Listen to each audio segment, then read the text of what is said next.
Solubility के ऊपर कुछ क्वेश्चन देखेंगे। हमने अभी तक क्या देखा है, किसी भी साल्ट की जो सोलिबिलिटी होती है, for example any salt AgCl, तो ये सबसे पहले Ag प्लस और Cl माइनस हो जाएगा। और इसकी KSP, एक्चुअली KSP मतलब कुछ नहीं है, ये आपका इक्विलिब्रियम कांस्टेंट है। इक्विलिब्रियम कांस्टेंट क्या है? Ag plus Cl minus divided by AgCl, this is your equilibrium. ये अब होता ये है कि ये होता है सॉलिड स्टेट में और ये डिसॉल्व स्टेट है। जो डिसॉल्व स्टेट है उसी का कॉन्सेंट्रेशन लेते हैं, सॉलिड स्टेट का कॉन्सेंट्रेशन कांस्टेंट रहता है, बदलता नहीं, इसलिए इसको हम इसके अंदर डाल देते हैं तो एक नया कांस्टेंट मिलता है। ये कांस्टेंट और ये कांस्टेंट मिला के एक नया कांस्टेंट, उसको हम बोलते हैं KSP। इसलिए KSP is equal to concentration of Ag plus and concentration of Cl minus. Now this is the main, right. अब कोई भी साल्ट हो उसके लिए हमने अलग अलग तरीके से बनाया भी है, जैसे कि देखो AxBy है साल्ट, तो यहाँ पे हमने क्या किया, x टाइम्स ये रहता है, y टाइम्स b रहता है।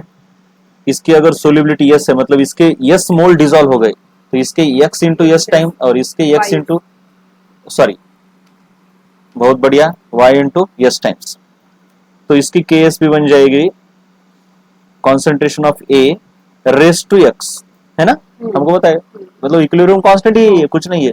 और concentration of B raise to I, of course ये आयन होते हैं, यहाँ पे कुछ प्लस माइनस होगा, उसको हम निगलेक्ट कर रहे हैं। तो ये आपका x into S raise to x, क्योंकि इसका कॉन्सेंट्रेशन क्या है, x इंटू एस, ठीक है, मल्टीप्लाइड बाय ये, इसका कॉन्सेंट्रेशन भी क्या है, y into S raise to ये रेस टू y, तो आपका ये x raise to x, y raise to y is equal to sorry multiplied by s raise to x plus y। ये आपका KSP का इक्वेशन अभी तक हमने देखा है, right, this is your KSP equation. अब इसके बेसिस पर अब ये ऑल टाइम ये जैसे का वैसा अप्लाई नहीं होता, कभी कभी अपना अपना दिमाग लगाना पड़ता है। बेसिक जो इक्विलिब्रियम की थ्योरी है, इक्विलिब्रियम क्या कहता है कि आपका जो K है फॉर ए गिवन रिएक्शन, ये कांस्टेंट रहना चाहिए। K मतलब KSP भी K का ही एक प्रकार है, तो वो कांस्टेंट रहेगा। तो कभी कभी एट अ टाइम 2-3 लोग एक साथ आ जाते हैं, तो मतलब दिमाग लगाना है अभी अपना, रैंडम दिमाग। अब यहाँ पे देखते हैं हम यहाँ पे इस वाले क्वेश्चन को करते हैं, बस एक वाले क्वेश्चन को, ठीक है, ये वाला करते हैं FeOH3। We have to determine the solubility of FeOH3 from their solubility product, right, जो कि हमने ऑलरेडी किया है। आपका FeOH थ्राइस, ये इस तरीके से Fe3 plus plus OH minus 3 times, ये तरीके का, या फिर आपका ये AX यानी 1 और B3 इस टाइप का है। तो आपका solubility KSP is equal to equation क्या है, x raise to x, y raise to y, s raise to x plus y। अब इस टेबल में इसकी सोलिबिलिटी प्रोडक्ट दी हुई है। अब मैं डायरेक्टली आपको बताता हूं, इसका सोलिबिलिटी प्रोडक्ट है 10 रेस टू माइनस 38, जो भी यूनिट है यूनिट को छोड़ दो। तो अभी सोलिबिलिटी प्रोडक्ट दिया है आपको, क्या दिया है, 10 raise to minus 38 is equal to, इसका x क्या है देखो 1, so 1 raise to 1, 3 raise to 3, solubility raise to 1 plus 3, right. So 10 raise to minus 38 is equal to, ये तो 1 है, ये है आपका 27 multiplied by s raise to 4, right, ये 27 नीचे आएगा, 10 raise to minus 38 divided by 27 is equal to s raise to 4 है। अब यही s रेस टू 4 है, तो ये 4 इधर आके 1/4 हो जाता है, तो आपका बन जाएगा s is equal to 10 raise to minus 38 upon 27 raise to 1/4। अब यहाँ पे कैसे दिमाग लगाते, ये क्या हो जाता है आपका 10 raise to minus 38 multiplied by 1/4 divided by 27 raise to 1/4। अब देखो, अब इसका आंसर, इसका तो आंसर आ जाएगा आपको, ये कितना आ रहा है। अब इसको हम क्या करेंगे, थोड़ा सा एडजस्ट करेंगे। हम क्या करेंगे, इसको हम 40 बना देंगे, देखो कैसे, सबसे पहले ये छोड़ो, यहीं पे मैं इसको 40 ये 40 बना देता हूँ, राइट। ये दो सोलिबिलिटी इज इक्वल टू 10⁻⁻40। तो इसका डेसिमल मतलब इसको मैंने 2 से कम कर दिया, समझ में आ रहा है क्या? ये -40 करके थोड़ा सा मुश्किल हो जाएगा, हम क्या करेंगे इसको -36 बनाएंगे, कुछ भी करना वैसे, -36 बनाएंगे। मतलब इसकी पावर मैंने 2 से बढ़ा दी, तो नीचे भी मैंने 2 से पावर बढ़ानी होगी, यानी 10⁻² करना होगा। तो ये 27 इंटू 10⁻², रेस टू 1/4। तो ये आपका होता है 10⁻36 इंटू 1/4 डिवाइडेड बाय 27, इसके ऊपर 2 0, इसका रेस टू 1/4। अब ये 4 9 था, मतलब 10⁻⁻9 डिवाइडेड बाय इसका 1/4 निकालना है हमको। तो ये निकालना इतना आसान नहीं है, लेकिन हम थोड़ा दिमाग लगाएंगे कुछ। अब इसको आसान बनाने के लिए हम क्या करेंगे, 2 बार स्क्वायर रूट भी निकाल सकते हैं, राइट। चलो 2 बार स्क्वायर रूट निकालते हैं, ये भी आसान है। इसका बस मैं इसको अभी फोकस कर रहा हूँ, ऊपर का तो काम आपका हो गया, ये 10⁻⁻9 आ गया। अब ये नीचे क्या आता है वो देखना है हमको।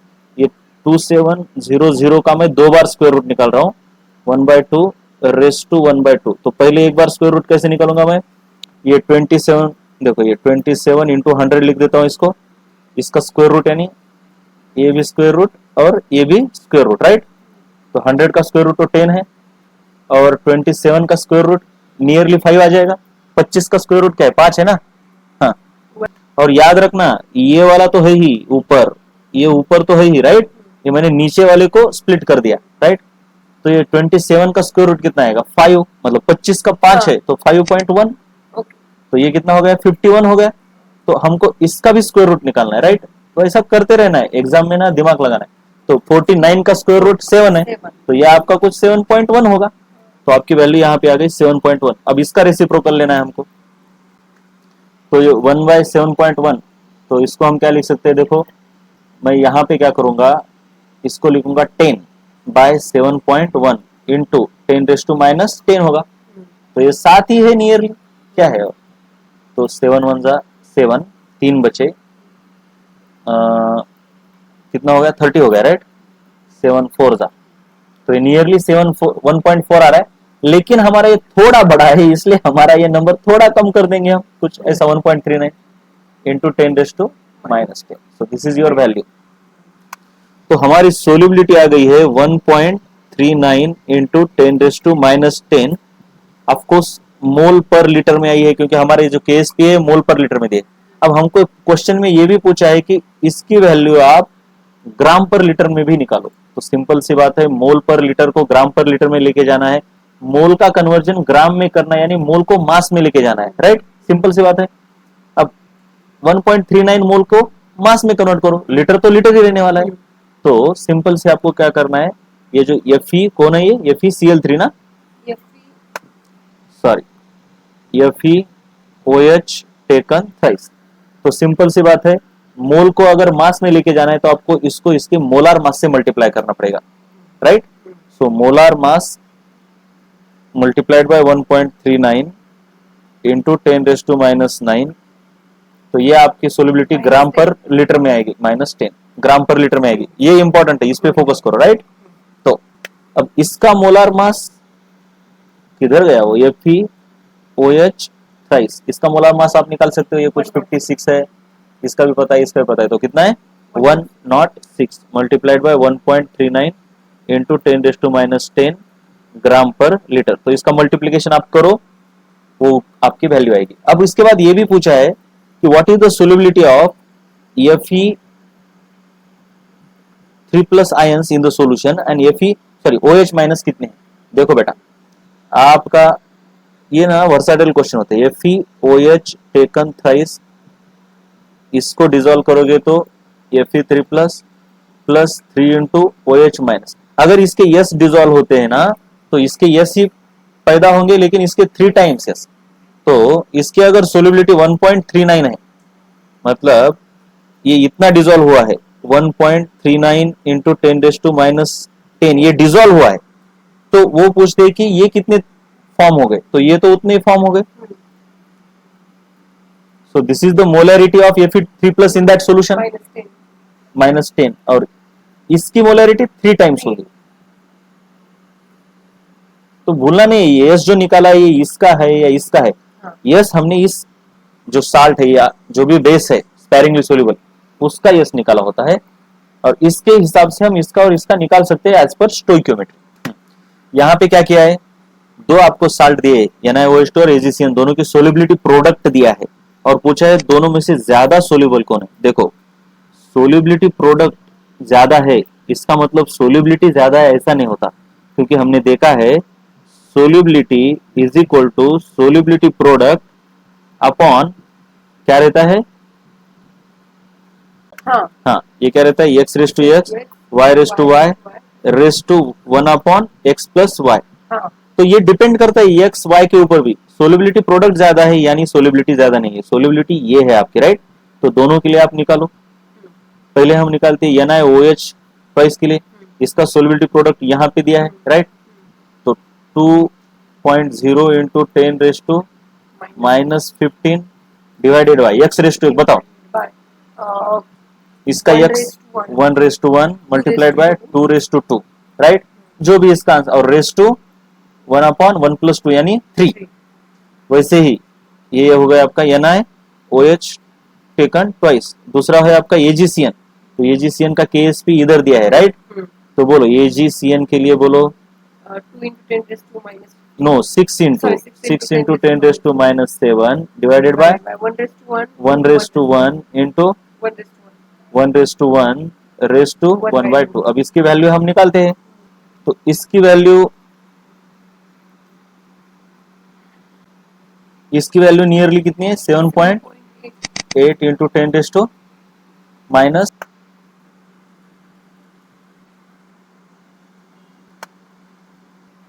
अब यहां पे क्या किया है देखो, यहां पे आपको इस जो भी आपका साल्ट है स्पेरिंगली सोल्यूबल उसका आपको एक ये दिया है, मतलब उसके एक आयन का कॉन्सेंट्रेशन उस सॉल्यूशन के अंदर। तो पूरे का हमको क्या निकालना है, KSP निकालना है। अब सबसे पहले इसको लिख लो आराम से,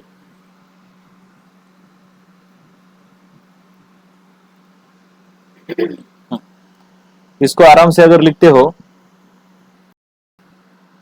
तो क्या आएगा, देखो Ca3 CO4 टेकन ट्वाइस। इसको अगर आप डिसोसिएट करते हो तो 3 into Ca 3 times no calcium is 3 times Ca2 plus PO4 2 minus 2 times 2 times PO4 3 plus 3 minus। यहाँ पे गलती नहीं होनी चाहिए, ऐसा उल्टा, ये जो है इसके ऊपर का चार्ज रहता है और ये इसके ऊपर का चार्ज, ये क्रॉस मल्टीप्लिकेशन ऑफ वैलेंसी, ये हमने बॉन्ड चैप्टर में पढ़ा हुआ है, राइट।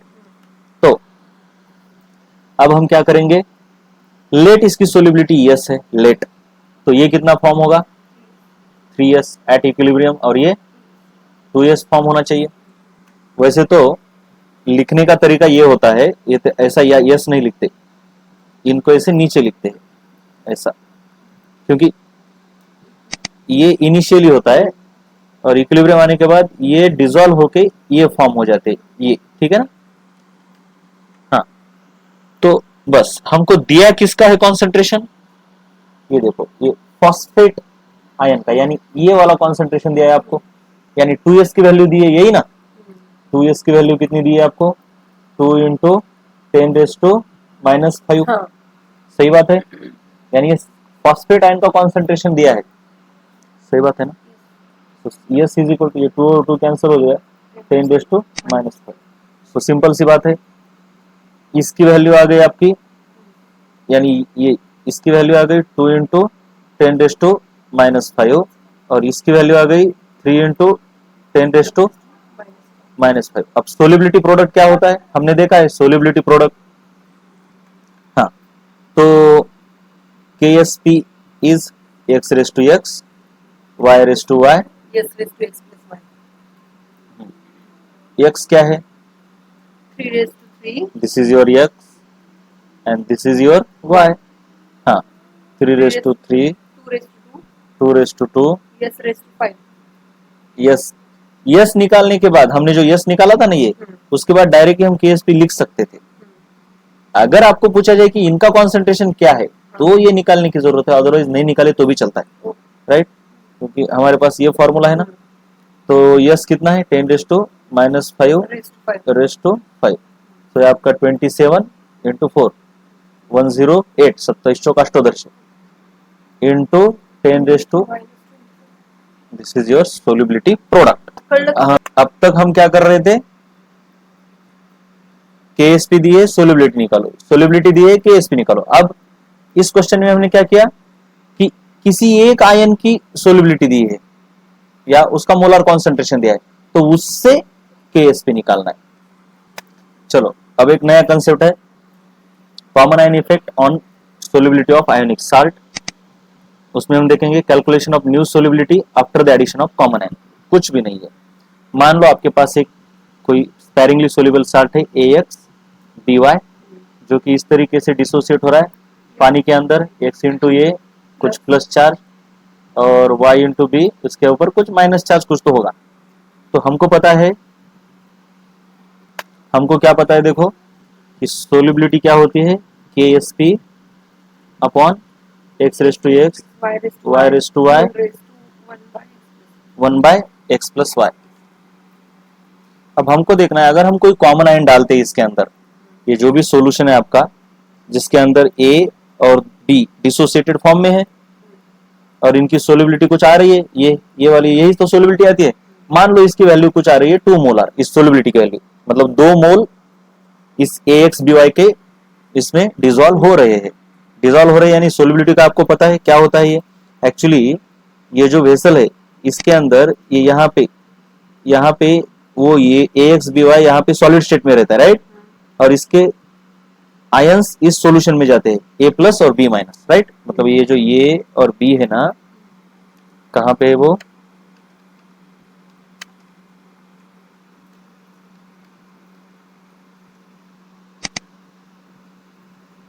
इसका जो बेसिक है वो क्या है कि किसी भी सॉल्यूशन के अंदर अगर आप AgBr को डालते हो मतलब AX/BY को, तो वो सबसे पहले नीचे आके बैठता है ऐसा सॉलिड स्टेट में और उसमें से इस वाटर की जितनी KSP है उसके हिसाब से यानी सोल्युबिलिटी जितनी है उतने ही आयन A प्लस और B माइनस के अंदर जाते हैं, बाकी के यहाँ पे रहते हैं, राइट? ये प्रेसिपिटेटेड फॉर्म है, ये डिसॉल्व्ड फॉर्म है और इन दोनों के बीच इक्विलिब्रियम रहता है. मतलब यहाँ से एक मोल इधर जाएगा तो इधर का एक मोल यहाँ पे क्रिस्टलाइज भी हो जाएगा. तो ये एक डायनामिक इक्विलिब्रियम है, हमने देखा भी है. अब क्या होता है, अगर मान लो आपने ऊपर से कॉमन आयन डाला, कोई भी डाला, मतलब कुछ ऐसा डाला कि A2M डाला यानी ये कॉमन आयन है, तो अंदर जाके ये जो कॉमन आयन है अब हमको क्या है KSP, ये तो कांस्टेंट रहेगा, ये तो बदलेगा नहीं. KSP यानी क्या होता है, इसके जितने भी मोल अंदर गए हो, मान लो KSP की तो वैल्यू क्या रहने वाली है. अब देखो मैं क्या बोल रहा हूं, मान लो इसका आपने C कॉन्सेंट्रेशन अंदर डाला तो ये जाके, ये तो स्ट्रॉन्ग इलेक्ट्रोलाइट है मान लो, तो ये टोटल C का C अंदर जाके डिसोसिएट हो जाएगा. देखो अब इसके अंदर आपने इस A2M को डाला तो A2M अंदर जाके क्या बनाएगा, 2A प्लस M, ये जो भी प्लस है ये माइनस है मान लो. अब ये तो कॉमन आयन नहीं है, इसका तो कोई इफेक्ट नहीं रहेगा इक्विलिब्रियम के ऊपर, लेकिन अकॉर्डिंग टू ली-चार्टियल प्रिंसिपल ये तो इफेक्ट करेगा ना. तो मतलब कॉमन आयन डाला मतलब आपने प्रोडक्ट डाला यानी रिएक्शन बैकवर्ड डायरेक्शन में हो जाएगी. बैकवर्ड डायरेक्शन में हो जाएगी इसका मतलब सोल्युबिलिटी कम हो रही है.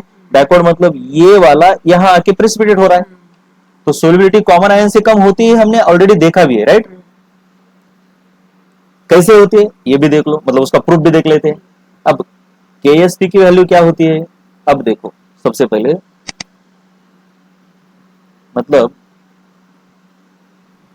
देखो अब पुरानी वाली KSP क्या थी तुम्हारी, KSP मान लो इसके S मोल्स डिसॉल्व हो गए तो इसके X into S Y into S, तो क्या है X raise to X Y raise to Y S raise to X plus Y. This is your old KSP.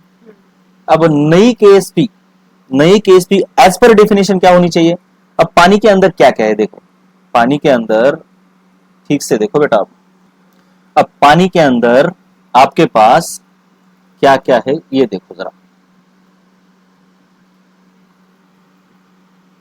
ये तो है ही, ये वाला भी है, ये दोनों तो है ही। अब ये भी इनको डिस्टर्ब करने के लिए आ गया।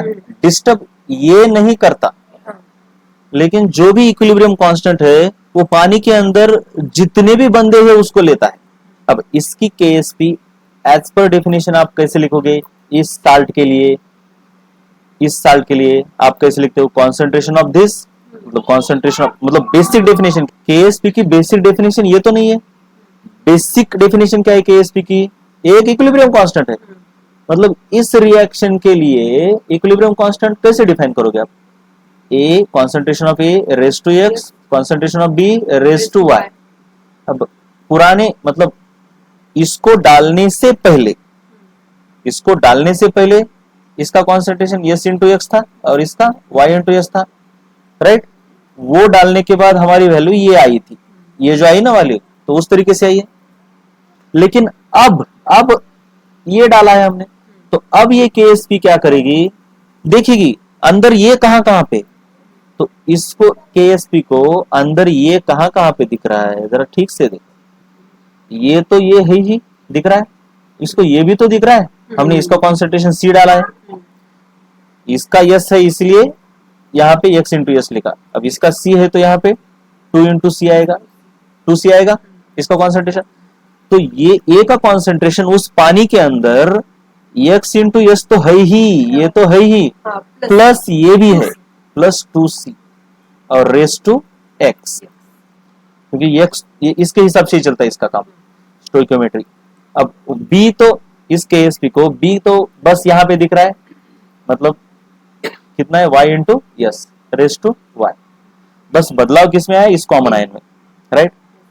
अब केएसपी देखो ठीक से, अब कभी कभी ये भी याद रखो, सिंस ये स्पेरिंगली सोल्यूबल है ना, तो स्पेरिंगली सोल्यूबल होने की वजह से इसकी वैल्यू इसके कंपैरिजन में बहुत कम होती है, तो हम इसको निगलेक्ट कर सकते हैं, एडिशन करने की जरूरत नहीं, स्पेरिंगली सोल्यूबल है, हाँ, यस बहुत कम। तो केएसपी, ये नया केएसपी आपका क्या आ रहा है? 2c raise to X multiplied by Y raise to Y. तो आपके पास क्या आ रहा है देखो, K S P is equal to 2 raise to X Y raise to Y और C raise to X S raise to Y. तो आपका नया केएसपी आता है, सॉरी नया सोल्युबिलिटी क्या आता है, क्योंकि केएसपी तो नया हो पुराना हो तो सेम ही है, सोल्युबिलिटी उसके हिसाब से चेंज होगा, केएसपी नहीं चेंज होता है एज लॉन्ग एज आप क्या चेंज नहीं करते, एक ही फैक्टर से वो चेंज होता है, वो है टेम्परेचर। तो S raise to Y is equal to क्या है? Ksp upon 2 raise to X Y raise to Y C raise to X. तो आपका S is equal to Ksp upon, हाँ 2 raise to X Y raise to Y C raise to X raise to 1 by Y. मग हे अशा cases आपण कशाला in general लावू शकतो, राइट? तो चलो इस तरीके से हम कहीं भी करेंगे, केसेस कहीं भी अप्लाई कर सकते हैं। अब इसमें X D Y in general ले लिया मैंने, ये हम किसी को भी ले सकते हैं, मान लो निकेल हाइड्रोक्साइड है ये, और हमने उसके अंदर A2BY यानी ये वाला कॉमन डाला, तो कुछ Na2O डाल दिया, मान लो हाँ, मैं कुछ भी लिख रहा हूं, तो आपका इस केस में S इज इक्वल टू क्या आएगा? KSP upon 2 raise to X, 2 raise to X यानी वो ये है 1, y रेस टू y यानी 2 रेस टू 2 इंटू कॉन्सेंट्रेशन इसका मान लो आपने 4 मोलर डाला, इसका कॉन्सेंट्रेशन है ये, राइट? तो 4 रेस टू एक्स यानी 2 और रेस टू 1 बाय, सर 1, ये एक्स की वैल्यू 1 है ना बेटा, एक्स की वैल्यू 1 है ना ये, हाँ, और ये 1 बाय वाई की वैल्यू क्या है? 2। तो इस तरीके से नई सोल्युबिलिटी पुरानी सोल्युबिलिटी से अलग आती है। क्योंकि पुरानी सोलिबिलिटी आपकी क्या है, ये वाली है। अब कॉमन आयन डालने के बाद सोलिबिलिटी कम ही होने वाली है, ये तो सिंपल सी बात है। अब जितना ज्यादा कॉमन आयन डालोगे उतनी ज्यादा सोलिबिलिटी कम होती जाएगी, ये याद रखना है आपको, कुछ नहीं। ये वाला क्वेश्चन दिया है, इसमें क्या किया है, आपका ओरिजिनल सॉल्यूशन जो है AgBr है, पानी है ये, वाटर, वाटर के अंदर आपने AgBr डाला। ये डालने के बाद ऑफकोर्स कुछ तो डिसॉल्व हो जाएगा। Let the solubility of AgBr, हाँ ठीक है, कुछ है।